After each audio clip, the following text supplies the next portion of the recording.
Good morning, good afternoon, good evening from all over the world, from China, from Australia, from Europe, from Armenia, from Lebanon, from UAE, from all over the world, from Africa, from the different Middle Eastern countries. Welcome to the 9th webinar hosted by One Kwan Village for this year. Today, we are going to have a discussion panel about the different layers of the multi-layered curriculum with our international speakers, Mr. Fuad Sila and Ms. Aline Nassim. Welcome, everyone. I just want to remind you, please, the webinar is going to be around 1 hour, 40 minutes. You can post your questions anytime via Zoom chat, and we will do our best to answer them all. And there will be, of course, at the end, a question and answer session at the word of discussion panel. Please make sure you are on mute mode so that we can enjoy the discussion panel. Today, we are all gathered to understand in depth the current trends and approaches in education, and in order to understand and analyze the future of education, we must understand and manipulate the multi-layered curriculum that represents the basis of any future facilitating learning environment. I welcome today to our discussion panel the two international speakers and workshop leaders, Mr. Fuad Sila and Ms. Aline Nassim. Ms. Aline has more than 15 years of experience with American International and IB curriculum schools. She is a STEAM education expert, lead teacher, coordinator, and the head of American curriculum at her school, where she mentors and guides facilitators for all grades. She is one of the pioneers to implement the multi-layered curricular approach and one subject core knowledge methodology, among other novel pedagogical approaches. She has conducted dozens of workshops worldwide, offline and online, where she shared her in-depth experience by training facilitators and educators on student-centered classrooms, simplicity of differentiation, real-life-based learning, facilitating and not teaching, PRA roadmap, classroom without borders, IT, a crucial education, and much, much more. Mr. Fuad Sila co-founded an international American school in Abu Dhabi. He has more than 15 years working experience with American International and IB schools worldwide, along with an in-depth experience in STEAM education, real-life-based education, one subject called knowledge, classroom without borders, teaching ESL and EFL to students of various nationalities, grades 3 to 12, and leading many teachers and heading many departments in many schools, ESL, EFL, and ESS departments. He has been conducting online and offline international workshops for years on the latest novel pedagogical approaches as the simplicity of the differentiated classroom, reinforcing the R in the SEM methodology, flipped classrooms, student servant leadership, the benchmark of horizontal integration, and one subject knowledge, and more. Welcome, Mr. Fuad and Ms. Aline. Before we start, and welcome you all to this very important discussion panel. All of you, we are very proud to have you with us today, dear colleagues, dear missionaries of the sacred mission of education. First, I want to let's define together why the multi-layered curriculum. I'm going to ask some questions, and in order to remove those questions forever, we want to see that we need multi-layered. Please make sure we are all on mute mode so we can enjoy together the discussion panel. Thank you very much. How can we facilitate the appropriate needed skills and knowledge based on bureaucratic, rigid, overt written standards? How can we prepare the innovative 21st century leader and learner by confining them, the students, in their classrooms, 4 walls, 8 hours per day? How can we relate the learning environment to real life based on theoretical standards and multi non-connected subjects? How can we nurture the 21st century learner profile traits within our students, guided by standards where competencies and traits are not even mentioned? How can we ask our educators to fight for the future of their students with 19th and 20th century pedagogical outdated weapons? To remove all those hows, it's very simple. We follow the multi-layered curriculum. To give you more rationale, why do we need the multi-layered curriculum? I'm going to go over some quotes by great educators worldwide. Quote number one: life is a school and problems are the curriculum. How are we going to prepare our students to life? Because school is preparation for real life. How are we going to make sure that our students are going to face the problems and encounter those problems in their life if the curriculum is a group of standards where there is nothing about life, nothing about problems? Another quote: curriculum should help children make deeper and fuller understanding of their own experience. How can we give the deeper experience to our students with the curriculum if we are based only on standards where the real life connection is not even there? Another quote by very, very important to quote: if the curriculum we use to teach our children does not connect in positive ways to the culture young people bring to school, it's doomed to failure. Where is the culture? Where is the culture and the identity in those standards? Are they there? Is it reflected there? Yes or no? And the last quote by the great Sir Ken Robinson, God bless his soul: school systems should base their curriculum not on the idea of separate subjects, but on the much more fertile idea of disciplines, which makes possible a fluid and dynamic curriculum that is interdisciplinary. Where is the different connections between disciplines in those standards? Are those standards reflecting those disciplines? Are those standards dynamic enough?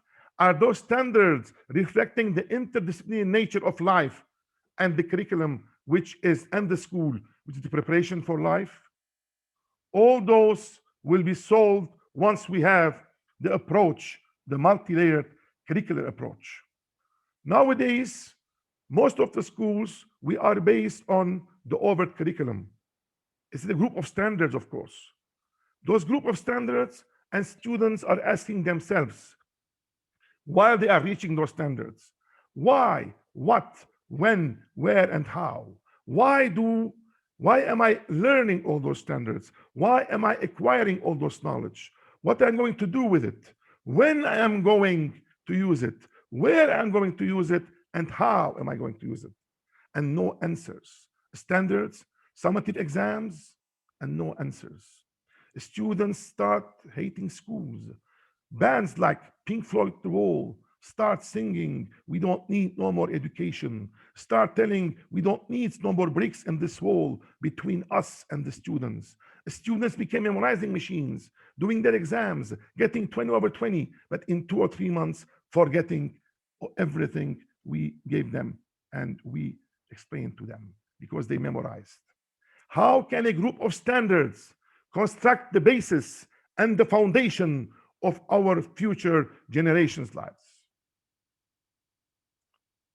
The multi-layered curriculum, and I am sure that a lot of you are doing it already, but today we are going to put in one framework, is the needed methodology and the missing piece of the puzzle called lifelong learning for future leaders, for future learners, for our students who are the future leaders. School prepares students for life. They must be ready to overcome the 21st century challenges. They must be apt for today and ready for tomorrow. They must acquire enough and needed knowledge and skills to improve their life and construct the successes needed to prevail. The multi-layered curriculum, with all its layers, is the right solution for all those important challenges and objectives for our students.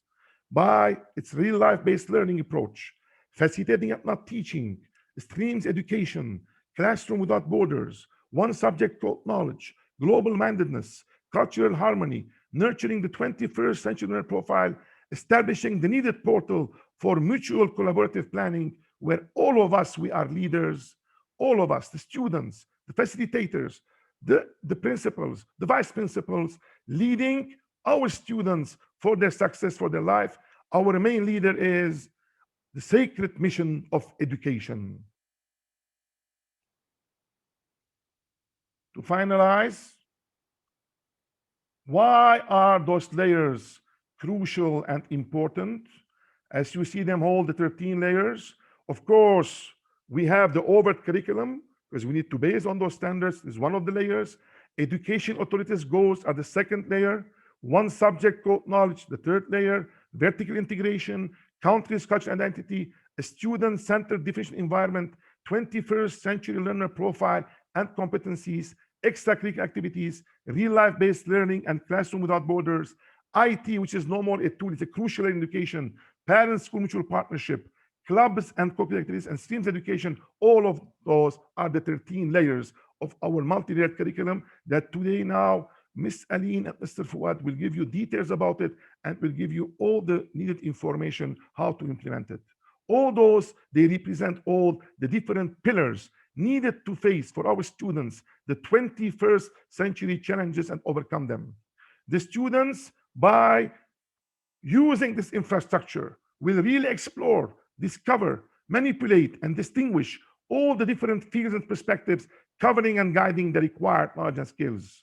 The students will be engaged in designing the collaborative planning and implementing their own learning experience. They will ensure that their needs are met, objectives and strategies are relevant to them, and intuitively become lifelong learners. The students will be able to invest and use the acquired knowledge and skills to improve their life. The facilitators will differentiate because already that infrastructure is ready to differentiation. And we talked about this our last webinar, the simplicity of the differentiation. And at the end, a simple comparison between the standards, the overwritten curriculum, and multi-layered curriculum. The standards, they cover only 5% of the facilitating and learning environment of students. It's rigid. It creates a wall between the students and the school.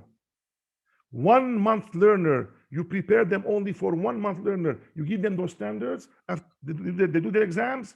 After 1 or 2 months, they forget everything. Teacher-centered classroom. The multi-layered curriculum, we have 13 layers covering 100% of the facilitating and learning environment. It's flexible, customized, based on students' needs.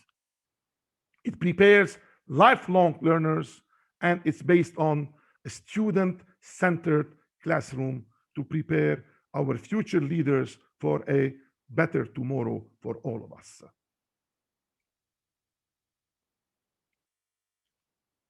This was the rationale.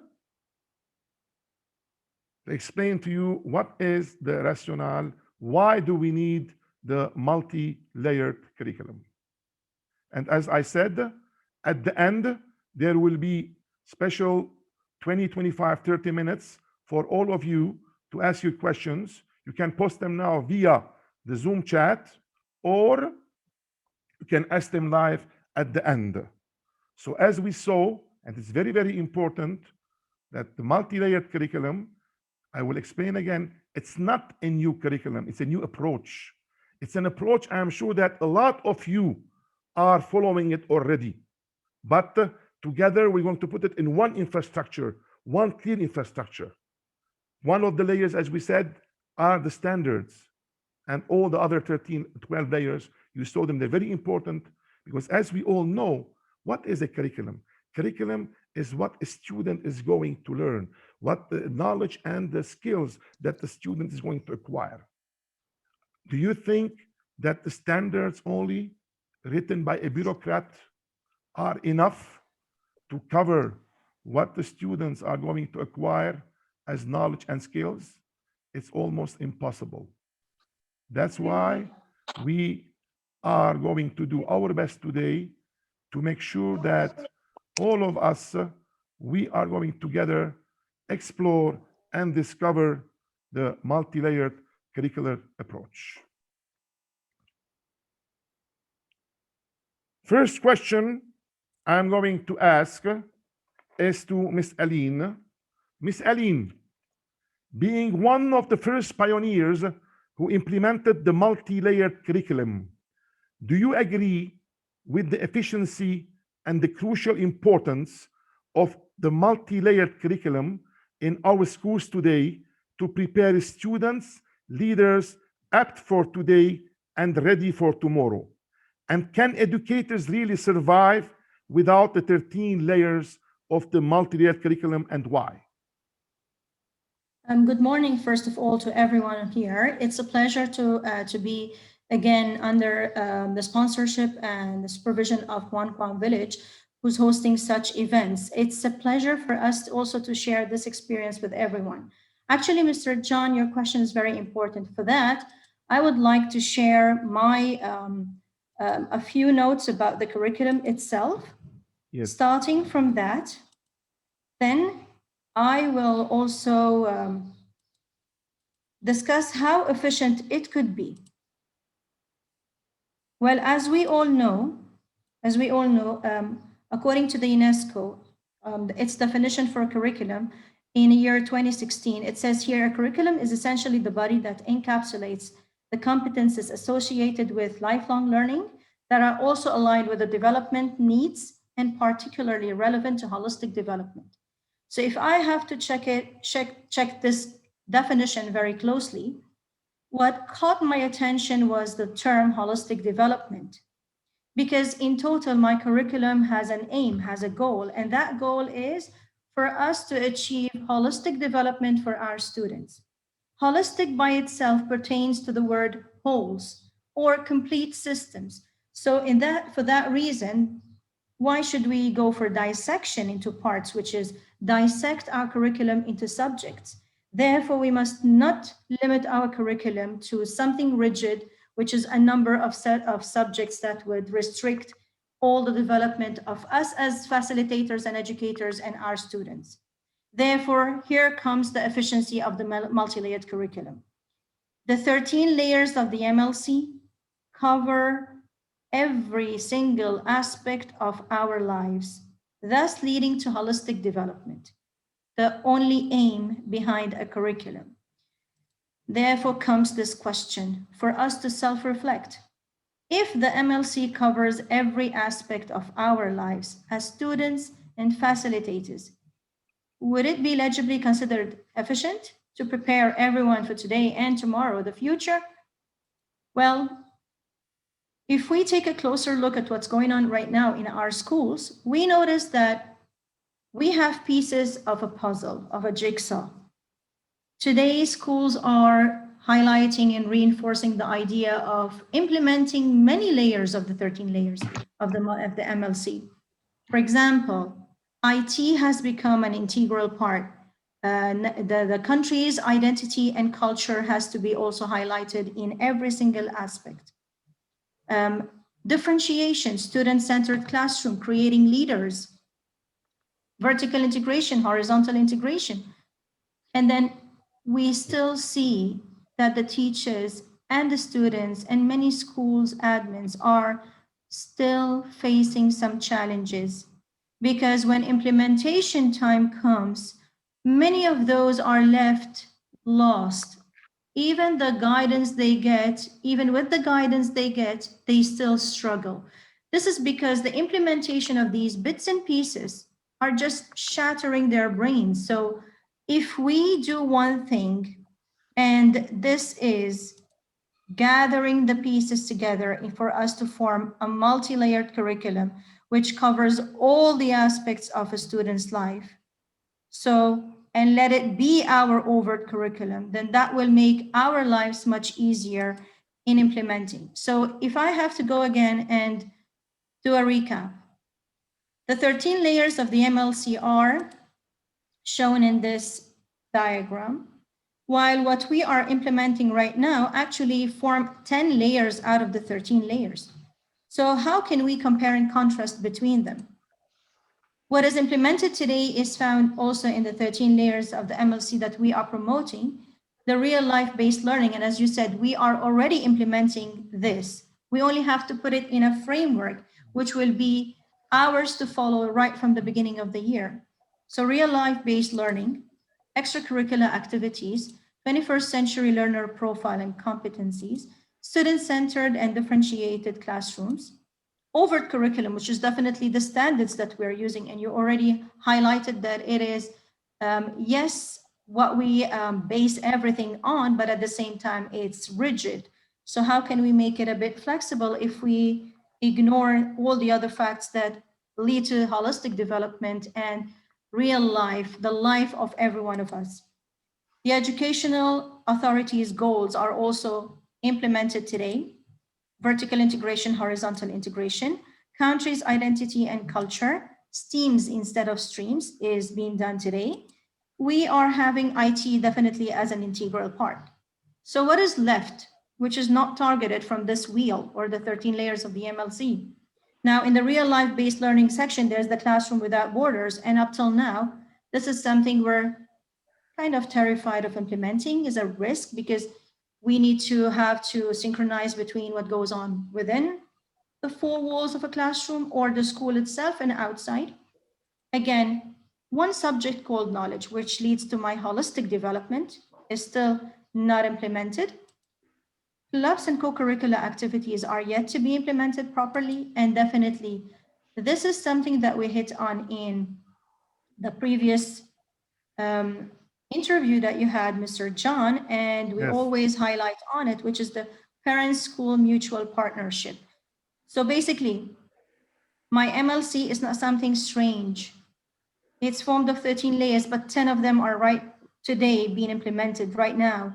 So if I have to consider this to be something to be implemented today, then how proficient will our teaching or facilitating happen? Again, does this form a challenge, or could my facilitators or me as an educator survive without the MLC? Well, actually, we are implementing it. So the only thing that is left is for me to have it as a design and infrastructure for me to follow right at the beginning. I cannot survive as an educator or a facilitator without the MLC layers. Thank you very much, Ms. Aline, for this very, very descriptive and informative answer and clear description of the multi-layered curriculum. And I want to ask a question now to Mr. Fuad. Dear Mr. Fuad, as one of the co-founders of the multi-layered curriculum, what are, in your opinion, the three major pillars needed to implement the multi-layered curriculum within any facilitating and learning environment? Yes, thank you very much for the question, and hello to everyone, and thanks to Hong Kong Village. Well, when it comes to the implementation of the multi-layered curriculum, based on my experience, I would say there are three pillars to effectively implement the multi-layered curriculum. The first is the collective mindset, the second being flexibility, and the third being change management. I'll talk about each one of these three in details in these slides. Regarding the collective mindset, well, everyone should be on board. The same ship, that is. Therefore, we need to establish a solid foundation for such a radically transformational change. Again, the MLC, the multi-layered curriculum, is not just another method or instructional strategy. It's a model that radically changes everything, almost everything that pertains to education. The way we think of education and the way we practice or what we do in education. So for that, you need a very solid base, because anything that you're building which does not have a solid base is eventually meant to collapse. Second point is that we need to identify and involve all stakeholders. Perhaps at first one might think that, oh, implementing the MLC needs only the effort of the facilitators, or only facilitators are involved in this. Well, that is not true. What I mean by all stakeholders is, of course, the facilitators are there, but we also need students' input. At the end of the day, all of this is designed to make lifelong learners out of our students who can face the challenges of the 21st century. So their input, as we have discussed repeatedly in the previous webinars, is, and as you had mentioned earlier, Mr. John, is of utmost importance. So facilitators, students, the school's leadership, obviously, the parents being partners of the school, and the community as a whole, the community that the school serves. Third point is that all these stakeholders must realize the need for this change. We can no longer keep on doing things the way we have. Again, this is for the 21st century. So we need to change and implement what the most recent educational research of the 21st century has found. We cannot keep on depending on older approaches in education. And the fourth point is that all stakeholders must be tuned to the same frequency, meaning that they all should be equally enthusiastic. They all should follow the same path in order to reach the end goal. You can't have people, I mean, once you start implementing the MSc, you can't have people giving up, let's say, halfway through. The second pillar to implementing the multi-layered curriculum is flexibility. What do I mean by that? There is no such thing as a one-size-fits-all when it comes to the multi-layered curriculum. Therefore, no two MLCs are nor should be the same. And here I'm not talking about, or I'm not referring to the MLCs, let's say, of the same grade level, but of two different subjects at the same school. Of course, they're going to be different. But take, for instance, an MLC developed at school A, and an MLC developed, an MLC for, let's say, ELA, English Language Arts, and an MLC developed for ELA at a different school for the same grade level. They will not be the same. They will be different. Why? Because the customization of the MLC is dictated by the students' needs. The students' needs in this school are very different than the students' needs in the other school, and based on the school's capabilities. For instance, for example, one school might have or might be equipped with the, let's say, latest technologies. It has, in addition to computer labs, it has AI labs, it has robotics labs, whereas another school might not be as privileged and might only have computer labs. So these two factors also need to be taken into consideration when designing the MLC for our schools. The third point is that we need to continuously review the RCs as the lessons learned during implementation. So it's the MLC holy book. It's not like this is what you have and you have to follow it. You change nothing in it, no matter what. And that, again, is one of the main issues or the main problems that are caused by the overt curriculum, where you have a set of standards and you have to meet those standards no matter what. That's not the case with the MLC. The last point is that the revision, when revising the MLC. Revision is compiled with all stakeholders' input. As I mentioned in the previous slide, all stakeholders should be involved in all stages of the implementation of the MLC in a collaborative or during collaborative planning sessions or within the collaborative spirit. The third pillar is change management. We are transforming or moving from using or following an overt curriculum to something else, the MLC. So we have to implement the techniques used in change management. But it is so important to always keep in mind while doing this transformation is that human nature resists change and favors the comfort zone, the status quo. No one likes change. We're comfortable with things, with the way things have been going on for a long time. We always have our doubts and our fears and our anxieties when it comes to change. Such a major change would even create more of all that. So, since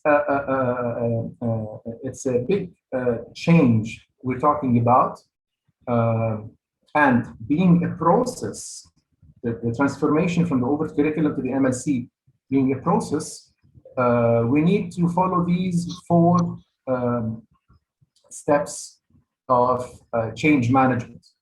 First, we lay the foundations, then we build a realistic plan, we implement and analyze, and we revise, and then we start again.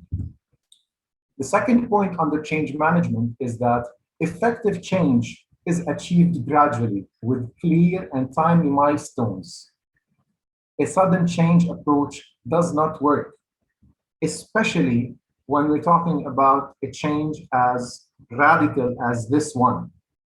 So you have to keep in mind that we have to do it one step at a time, or else, as I said, a sudden change will not work. Third point is that we need to delegate responsibilities efficiently.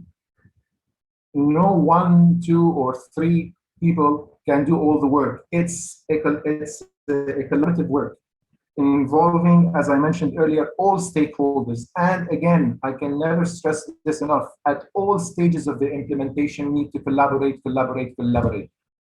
Last point, the school's leadership needs to be wise. For instance, wise when delegating responsibilities. The school leadership needs to be determined. It should not give up. It should not allow anything to hinder or to stop or to slow down the process of change. And it needs to be sensible. Sensible by putting together SMART goals. SMART goals are goals that are specific, measurable, attainable, relevant, and time-based.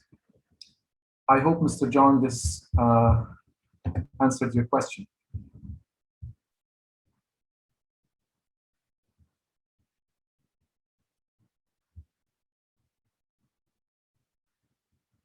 Mr. John, I think you're muted. We can't hear you.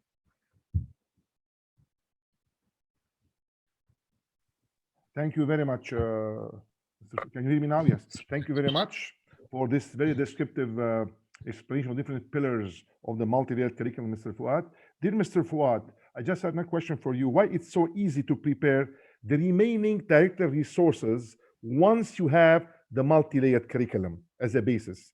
And can you explain to us, please, the average time needed to prepare the yearly plan, unit plan, weekly plan, along with the Bmi timetables? Yes, sure. Regarding the editorial resources, once we have the, before I get into the details of that, just a quick reminder of what those are. Those are the curriculum, in our case, the multi-layered curriculum, the yearly plans, the unit plans, weekly plans, daily lesson plans, and the BMI timetables, the big, major, and minor ideas. I'll get into the details of each in these slides. First, once we have a completed multi-layered curriculum, so we've put it together, it's done. Once we're done with that, we would have completed, or yes, we would have completed 80% of the differentiated yearly plans. We would have also completed 40% of the differentiated unit plans. And a differentiated unit plan makes up 95%, if not more, of the differentiated weekly plans. I'll get into the details of these percentages. So why does a completed curriculum make up 80% of the differentiated yearly plans? Because basically what you will still need to add to your yearly plan once you're done with the MLC is you add the resources, you add the time frames, and you add the sequence of units. So that would, at worst estimates, make up 80%, if not more. The unit plan. The MLC makes up 40% of the unit plan. Again, if not more. I'm giving reserved estimates here. Regarding the time, you asked me about how much time we need to develop these directorial resources. On average, based on my experience, a 6-week differentiated unit plan requires approximately 3 hours. If you do the math, that's like half an hour of planning for every week. And since the building block of the MLC, of the building block of the implementation of the MLC, as we had discussed in the previous webinar, is the unit and the BMMIs. The BMMIs are generated during collaborative planning sessions, where the units of the various subjects are used to generate those BMMIs. Regarding the 95% figure, a differentiated weekly plan requires 15 minutes and sometimes no time at all, because the differentiated yearly plan that is based on a multi-layered curriculum would include the weekly plans for the weeks during which the unit will be covered. So I just put here a number, 15 minutes, because sometimes you might need to make a few changes going from one week to another. In most cases, you will need to spend absolutely no time working on your weekly plans once you complete the unit plan. I mentioned collaborative planning, where the BMMIs, the big, major, and minor ideas, are generated. Well, collaborative planning takes place at 2 levels, interdepartmental and interdepartmental. As the figures show, during the interdepartmental meetings, facilitators of various subjects would meet and work on horizontal integration. And during the interdepartmental meetings, facilitators of the same subject, but of different classes, would meet to work on vertical integration. In both meetings, the students' input is a must. This is involving the students in our planning should no longer be an option. It should be a standard for reasons we have discussed a lot in the previous webinars and we had mentioned earlier today. The product of the interdepartmental meeting would be the big ideas. Now, the big ideas and what comes out of the interdepartmental meetings are the major and minor ideas, and that's how we get our BMMIs. I did mention also, when I reminded everyone of what the directorial resources are, the BMMI timetables. I'm sure all of you are familiar with the traditional timetables, something that is similar to what you see in front of you right now. A BMMI timetable, on the other hand, would look something like this, where we do not have specific subjects allocated to the time slots on the schedule. Instead, we just have BMMI, big, major, minor ideas. And this is in line with the concept of one subject called knowledge, where we no longer should have individual subjects. And as you can see under BMMI, you have the names of the venues where each session would take place. If we take a closer look at a typical day in a BMMI timetable, we would get something like this, where again, at the top, you have the names of the venues where each session would take place, and the big, the major, and the minor idea for each of those sessions. Now, as a transitional phase,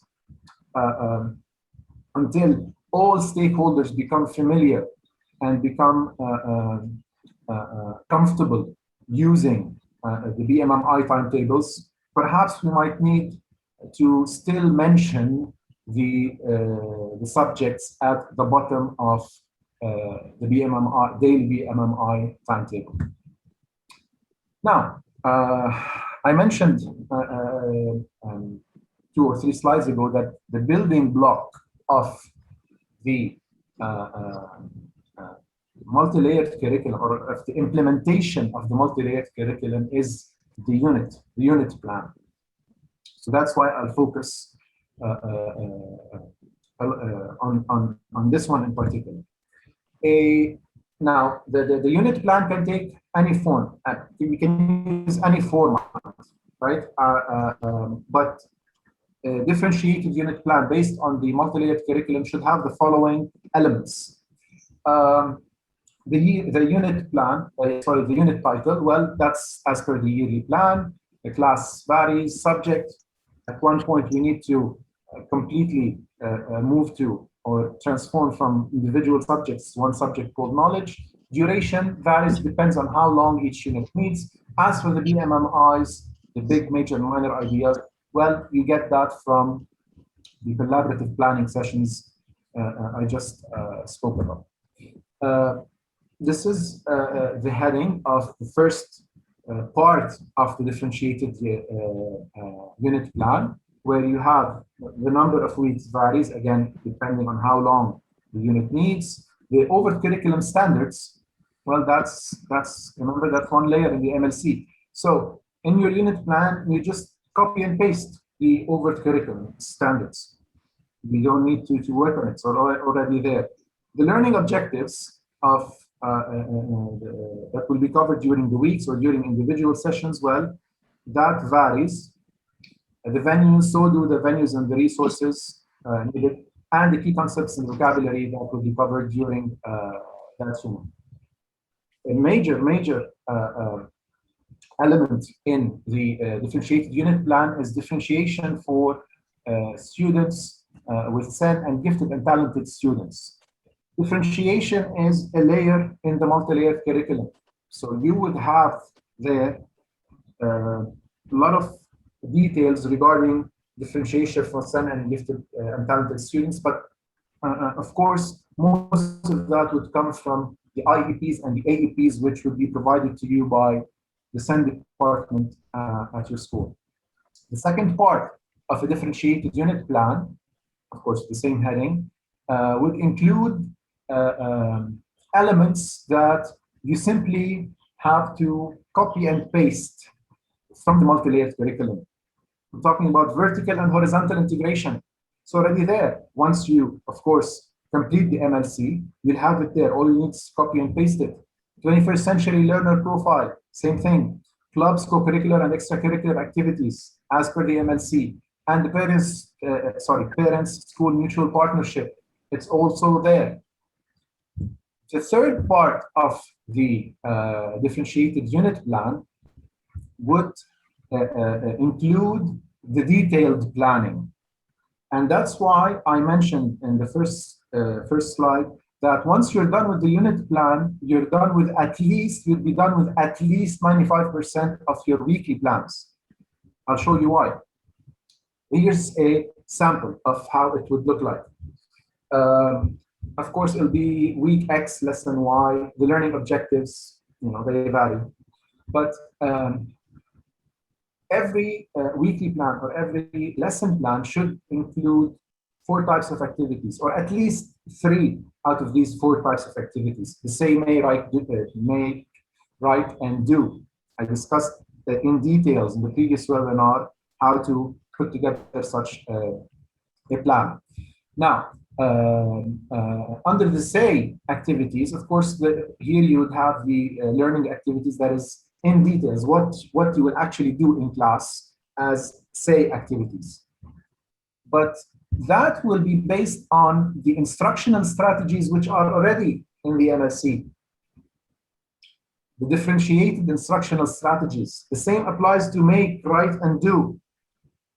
So in all, if you notice in these 3 parts of the differentiated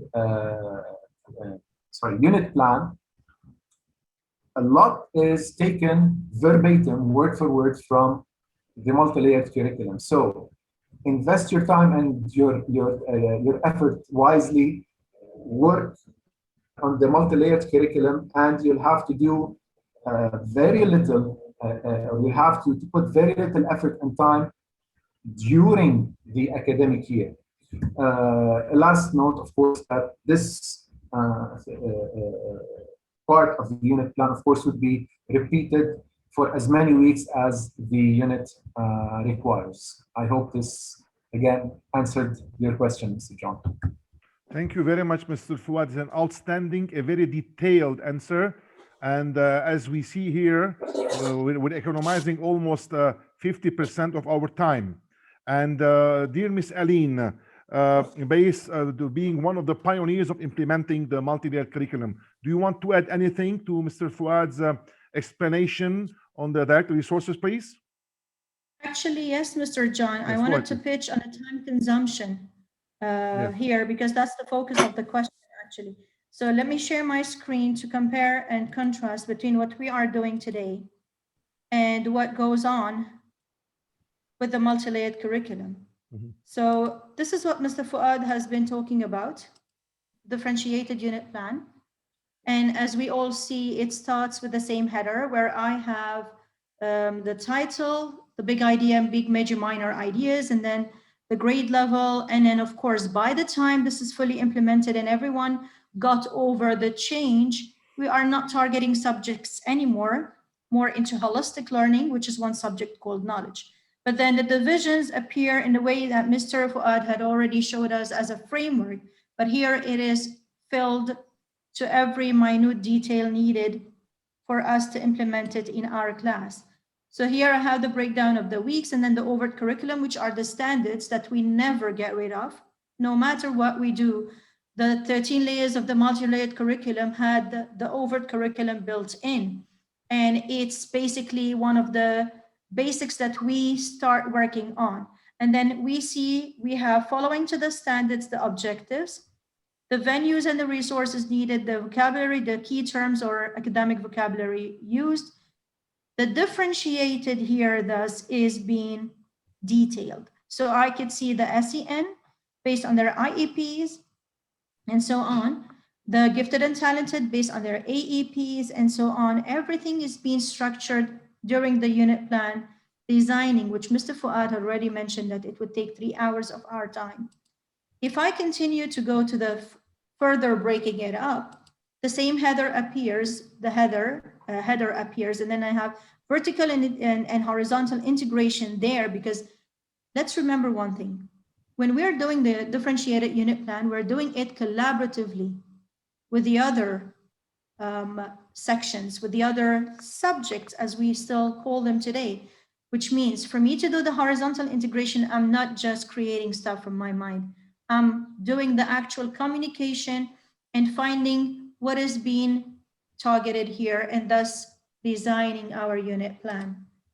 The 21st century learner profile is depicted as well, clubs and co-curricular activities, and definitely the most important part is the parents' role in it. So this is how the unit plan looks based on the MLC. Now, in comparison and contrast, sorry, before I move to the next stage, This is the breakout of how it would look during the week. Now, this gives me a general idea because it goes more specifically into key objectives that will be dealt with according to the number of weeks. And as Mr. Fuad had already mentioned, I have 4 learning styles, the same, make, write, and do. And in it, I could see whatever activity is being planned and then the instructional strategy along with the venue. But again, if we look closer, we get to see the number of minutes being used or allocated for such activity, and then which students are doing this. So for example, am I only targeting the low achievers or the middle achievers, or is it a whole class activity? Is it only targeting, for example, homogeneous groups or heterogeneous groups? Is it targeting the SEN students or the gifted and talented? So this is structured down to the minutest details. Is it difficult at the beginning? Yes, change is not easy to accept. It needs some time, but with collaboration and one unified goal, we can achieve it. This is based on the MLC. What does ours look today? What does it look like today? Kind of similar. As we see the breakdown, I must have the subject and then the number of hours according to the number of weeks, and then the standards should be there. What is my essential or focus question, the competencies and values, where did I take my lessons from, the differentiated work, real life connections, and assessment. I just want to talk about the time. This was developed by one teacher. It took almost a day to develop one unit plan which covers one term. And if I could say, let's say 10 weeks. So how much time are we wasting when we do the work alone? When we work according to, when we work as a group, as a team to develop the MLC right from the beginning, and then based on it, develop our unit plans, how much time are we saving? And how much effort we are saving as well, because we're sharing ideas and then coming up with the best. And as Mr. Fuad said, along the way, along the year, we're tweaking and reviewing and revising. Ms. Aline, thank you very much. And thank you, Mr. Fuad. And as I see here, as we experience all of the 3 of us, we can economize between 50 to 70% of preparation, direct resources preparation time by following the multi-layered curricular approach. And again, here I want to emphasize a very important factor. The multi-layered curriculum is not a new curriculum. The multi-layered curriculum is an infrastructure that we must change to simplify and to make sure that our students are acquiring the knowledge and the skills to become lifelong learners. And Mr. Fuad, I have another question for you. What are, in your opinion, and based on your experience in being a pioneer of implementing the multi-layered curriculum, the major milestones needed to transfer from the overwritten curriculum that we have today to the multi-layered curriculum? Great question, so John. Yes. Because I'm sure you will summarize it in your very effective and professional way. Exactly. Well, thank you very much. Indeed, I will explain or answer your question in a very simplified way. First, let's remember that the basis for the implementation, or the 3 most important pillars for the effective implementation of the MLC, is the collective mindset, flexibility, and change management. In practice, if we are to use the timeline to see how for the milestones which you asked me about, the first thing I need to point out is for such a big change to be successful, we need not think in terms of weeks or months or semesters, but rather in terms of years, until we reach, obviously, full implementation of or full transformation from the over curriculum to the MLC.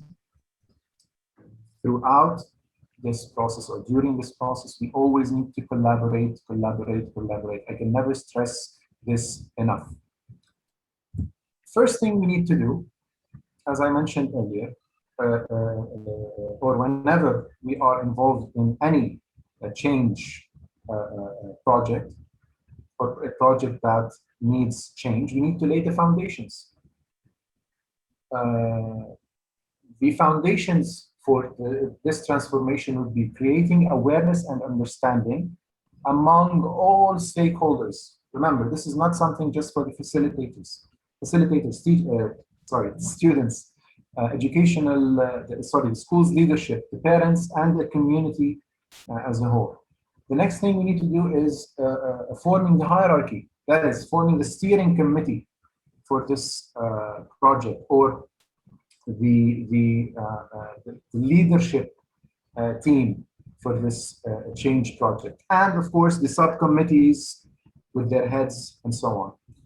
And we need to put the plan together, the plan the plan that would detail how we are actually going to perform this transformation. This should not need more than, say, the first semester since the initiation of the transformation project. From once you're done with that and until the end of the second year, you need to continuously, again, based on my experience, how this should, the effective steps to follow to achieve effective transformation is that we need to work on or work according to this process. We create the draft, we implement, we review, and we revise. Remember that creating the draft needs to take place collaboratively with the input of all stakeholders. Also, during the implementation, all stakeholders need to be involved. For instance, you need feedback from students. Did this work? Does this work better? But also the parents, because remember, if you feel, let's say, and this is normal, to feel uncertain, to feel not unsure whether you're doing things right or not, and so on. Imagine how the parents would feel. So you also need to involve them in order to better review and revise your drafts. As for the review part of the process, again, this takes place during collaborative meetings, bi-weekly for subcommittees, and monthly we need to have a general meeting with all stakeholders being present. The last part of the process before we restart it again is the revise, where we actually put together all what we have collected from all stakeholders in order to update our draft of the MLC. This needs to take place every semester, again with all stakeholders input. By the end of the second year, we need to start the full implementation trial. So by the start of year 2, we start the full implementation trial, still continuously reviewing and revising. By the end of the year, you make your final, or you add the final touches, proofreading and fine-tuning. And starting with year 3, you as a school and as individuals, we can you can feel proud to announce that your school is a school that fully implements the multi-layered curriculum. Thank you. Thank you very much, Mr. Fouad, for this very detailed and at the same time summarized and descriptive timeline of transferring from the overt curriculum to the multi-layered curriculum. If I may add on, yes, Mr. please, John. please go ahead, Ms. Aline, please. In addition to all of these, we have to refresh our memories. Mr. Fouad had already pointed this out, but I'd like to reinforce it again. I want to add here that it's not only the same stakeholders that we're talking about, who are the students, the facilitators, the management, and the parents. We also have the assistance of other stakeholders.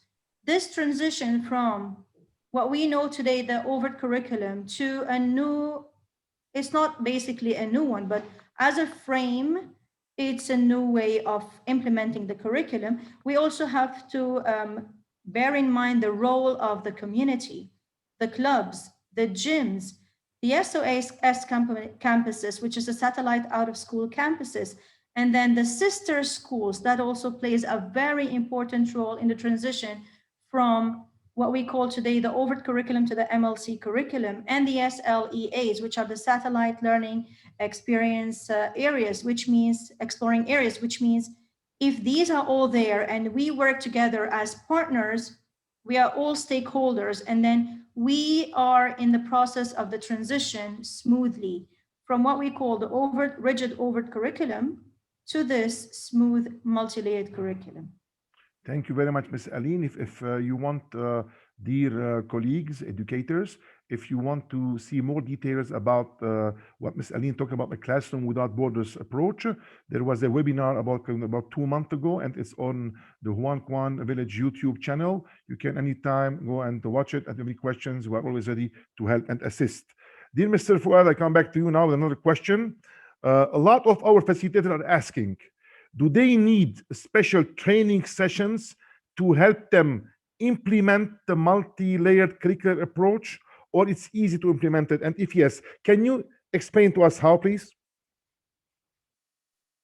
Yeah, sure. Now, your question is made up of 2 parts. So allow me to address its second part. Go ahead, please. First.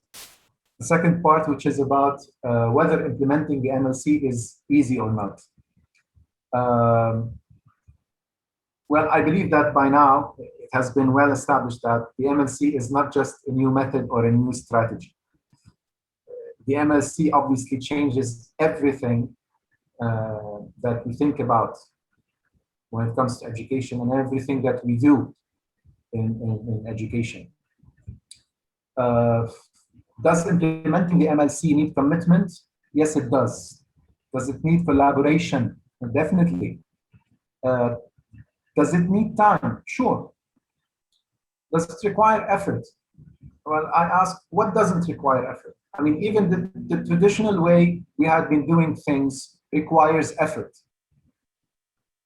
In the last slide I shared with you, I presented a rather simplified plan to transfer from the overt curriculum to the MLC, based on my humble experience in doing that. Now, if you find that plan difficult to implement, then I would say the implementation of the MLC is not easy. So, as for the first part of your question, you asked me about whether training is needed for the facilitators. I wouldn't say that training is needed, but rather assistance. Ms. Aline had mentioned earlier, and you had mentioned earlier, that without being aware of it, we all have been tackling various layers of the MLC in our practices, everyday educational practices. So, and she also compared the MLC, the layers of the MLC to the pieces of a jigsaw puzzle. Taking these two ideas together, the fact that we all have been implementing different layers of the multi-layered curriculum, and that assistance rather than training is needed, I would say that during the early stages of implementation, particularly facilitators would need, since your question was about facilitators would just need assistance to first recognize that they actually have, if not all, then most of the pieces of that puzzle. And the second thing they need assistance with is to synchronize the assembly of the pieces of the jigsaw, so that they use time efficiently, and that their time and effort is not wasted needlessly. Now, over time, this assistance will gradually evolve into just, I would say, monitoring. Because by then, the facilitators in particular would have become very comfortable and very at ease putting together the MLC, implementing it, reviewing it, revising it, always, always, always, as I have repeatedly said today, in collaboration. Otherwise, it won't work. So collaboration is the key word here. Thank you very much, Mr. Yes. Fuad. Thank you. Thank you. Yes. And Mr. Jan? yes, go ahead, Ms. Aline, please. For me to focus and highlight on whether we need training or it's an easy process, I'd like to mention something that happened to me back home, and this was way before I came to know about the 13 layers of the MLC. It was easily implemented, and then it targets the two aspects of the question you just asked, Mr. Fuad, whether as a facilitator I need training or whether it's easy to be implemented. This was a field trip, and in the north of Lebanon, in this fascinating part of the world, which is left behind. It was efficient and effortless for me to deliver holistic learning through a fun experience. So if I start and you walk through, this is a valley which is named Hell Valley. My students came to know that at the end and in the valley there, they found shrines and mills. So it taught them about the history of Lebanon. It taught them about the culture. Why do I have shrines there? Why did I need mills in a river, which is almost dry today? As we went further up to the mountains, we discovered, or we started talking about the altitude, and math fell in place with all its equations and formulas. Then we started walking through the different kinds of forests and different kinds of trees. They came to know that there are rare trees in this area. With all the cold weather and no pollution, they came to know more about the atmosphere there. They realized that in this place, there was a different kind of cedar tree than the one found as an emblem of Lebanon in its flag. And that's based on many aspects. And one of them that would make them realize how this cedar tree was different from the other one was its leaves.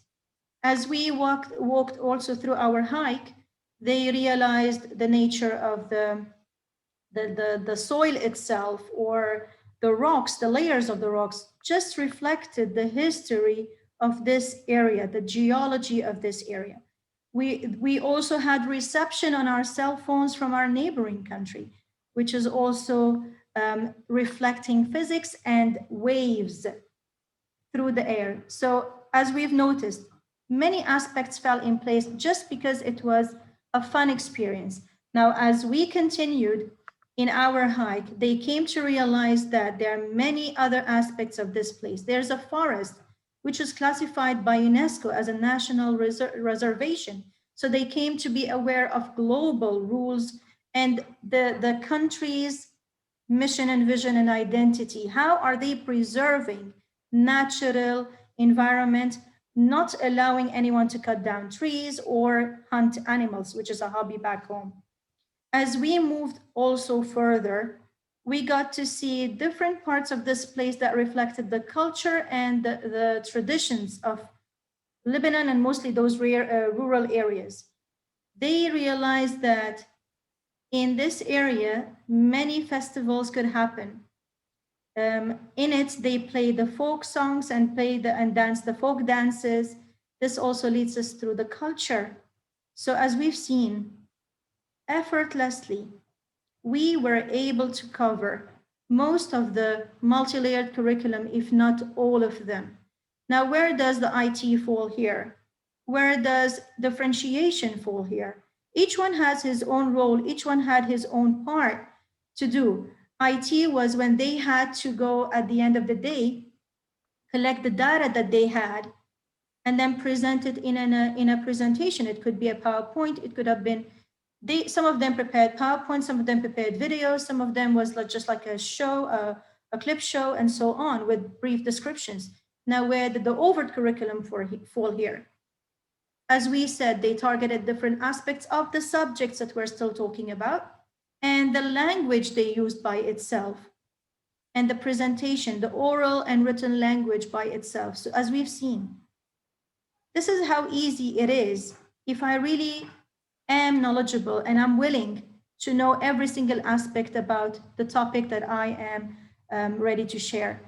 Another thing that I want to talk about, if a geographical piece of land has all the layers of the 13 layers of the MLC, and through only one hike, in less than 24 hours, we're covered, can't we implement it inside our schools? This is an example of a classroom without borders, but then can't I have something like this inside my classroom if I am not able to go outside? So if this needs training, then I think we all have to go to nature to learn and get the training from there. It gives me the 13 layers without any effort and without any thinking. So this is how easy it could be if we know really how to do holistic teaching or facilitating. Thank you, Ms. Aline. So the 13 layers are always there, but we need to make sure that we are putting them in one box and being the basis for that for our students. And that's why I have another question for you, Ms. Aline. Can we really implement the one subject called knowledge pedagogical methodology and reach the benchmark of horizontal integration without integrating and developing the multi-layered curricular approach, and why? Well, as we mentioned earlier, for us to develop the multi-layered curriculum, we have to go for collaborative planning. And as Mr. Fuad also showed it to us in the images, we have inter and intra-departmental planning. And here comes the planning right from the start with the MLC. When I am sitting on that round table with all my colleagues who are representing the different subjects, as we still call them today, and I get to know the knowledge, then I have a very profound and deep background of what should be targeted in such a field trip. So for example, I'm referring back to this trip because really everything fell into place. And as I said, I had no clue what the MLC was back then. So if we work together hand in hand right from the start when we develop the MLC and we come to share ideas from the different aspects of the curriculum, then horizontal integration will not take much effort or time. Without the MLC, I am not able to do that kind of integration at all.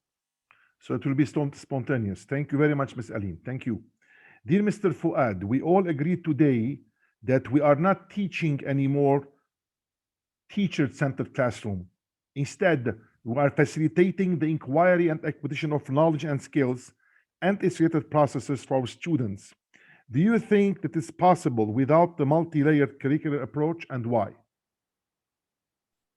Oh, I can give you an immediate answer. Yes. I doubt that it would be possible without the MLC. I really doubt. Without the MLC, the facilitators' efforts and time would be wasted needlessly. You have this model, the MLC, right, which encapsulates all the elements of the 21st century education, you know, from the different types of pillars of differentiation to cultural awareness and harmony, to one subject called knowledge, classrooms without borders, and so on. The way I see it is that without the MLC, I mean, just or not using this model of MLC, which, as I said, has everything there. So you won't have to worry whether you have really integrated this 21st century element of education or not. Without MLC, education in the 21st century would be like fighting a war in the 21st century using weapons from the 20th or the 19th century. which is impossible. It won't work. You lose the war. Yes, No way. yes, I agree. Miss Aline, do you agree? I'm sure that you agree with Mr. Fuad. Do you want to add anything to this important statement by Mr. Fuad? Yes, of course. Without the right weapons, Yes. educational weapons, definitely. Yeah. We're leading an educational war here, revolutionary war. So we need the right skills, the right tools, and the right weapons. And for that, I'm going to go back to my video. Excuse me, but I do have the passion for this. This is the PRA map that we talked about in our previous webinar. So I'm going to share this just to bring it as a visual aid to everyone on how the 21st century learner profile is being implemented like naturally. As we see here, right at the bottom, I should have, as one of the 21st century learner profile aspects, I should have at the end an innovative and principled leader. So what are the different aspects of this profile? They are actually 13, including the last one that I just mentioned, which is the leader. Now they are 13. How were this depicted in our journey? Well, I got an independent learner. We got caring adventurers. When we got to this valley, they got to have some kind of thinking going on, critical thinking. Why is it called the Hell Valley? Why do I have shrines? Why do I have mills? Why do I have steepy mountains? Why there's no more water there? What was the effect of stopping the water and so on? When I come to this part, for example, when I go higher and further up to Al-Qamua, we get to see that we sit at a specific place where the clouds are below us. Here comes the time for self-meditation, self-exploring. So it's there. When I come to this national park, which was classified national and a reservation by the UNESCO, Al-Adr, they got to know that this is something international. So I got an international minded citizen here. When I talk about this other one here, they became lovers and philanthropists of the environment, of the nature. This is one of the rarest forests in Lebanon. And basically there were 3 places where they were found.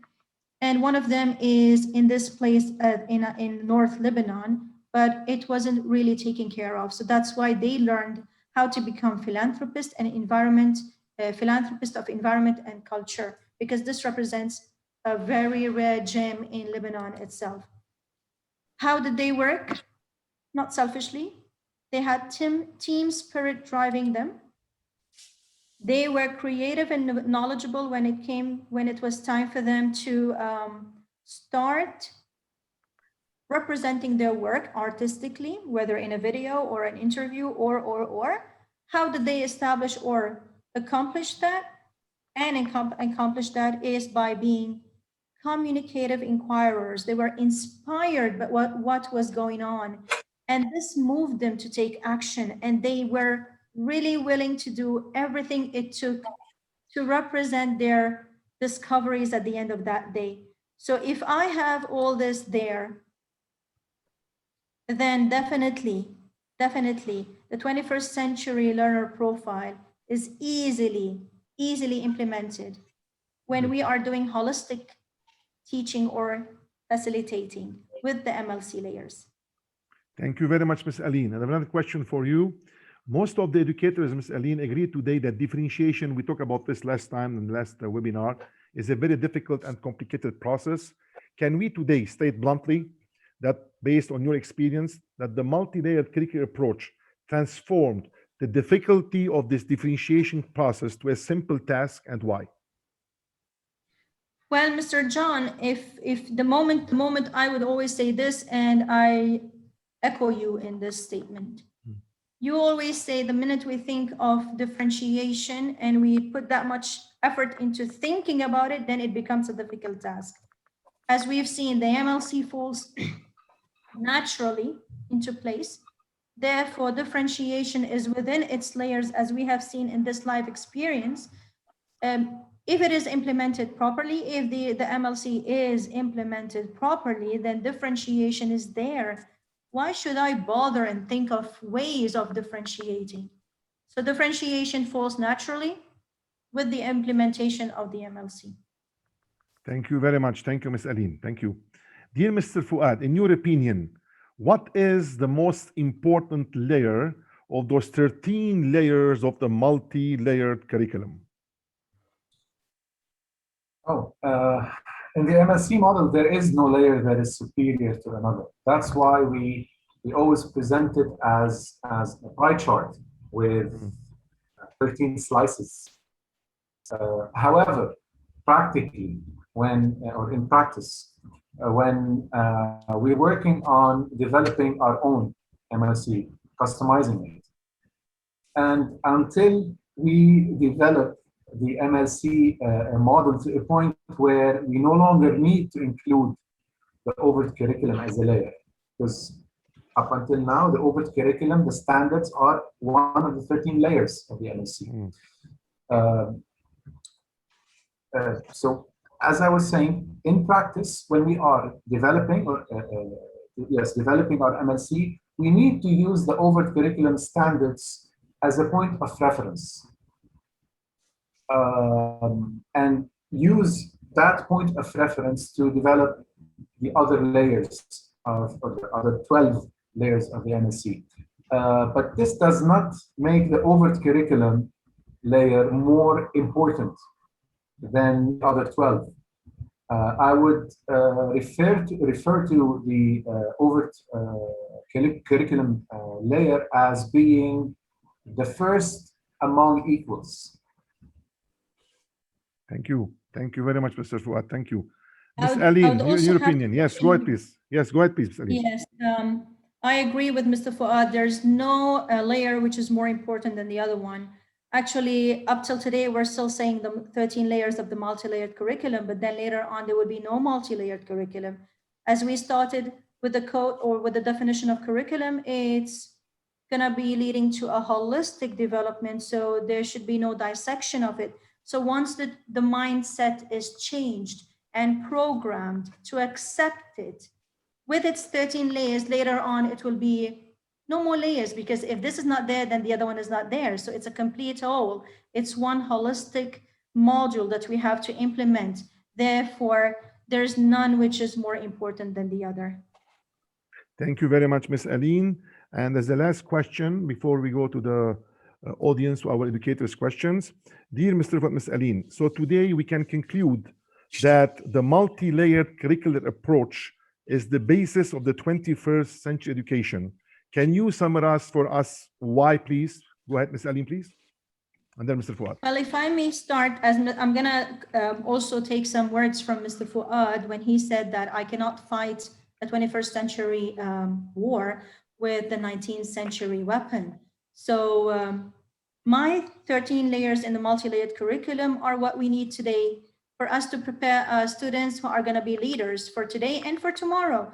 So yes, sometimes we focus on more layers than the others, but that doesn't demolish or eliminate the effects of the others. So therefore, all of them fit into place. But again, what makes my curriculum is what leads to the holistic development of my students. So let's say today in my session, I have to focus on 5 layers out of the 13. Yes, I'm hitting on all the 13, but the highlight and the focus should be on those 5 layers necessary for that situation. So whatever my students need, then my curriculum should be designed in order to cater to the needs of these students. So this is how I can sum up the effectiveness of the MLC. Thank you very much. Mr. Fuad, please. Yes.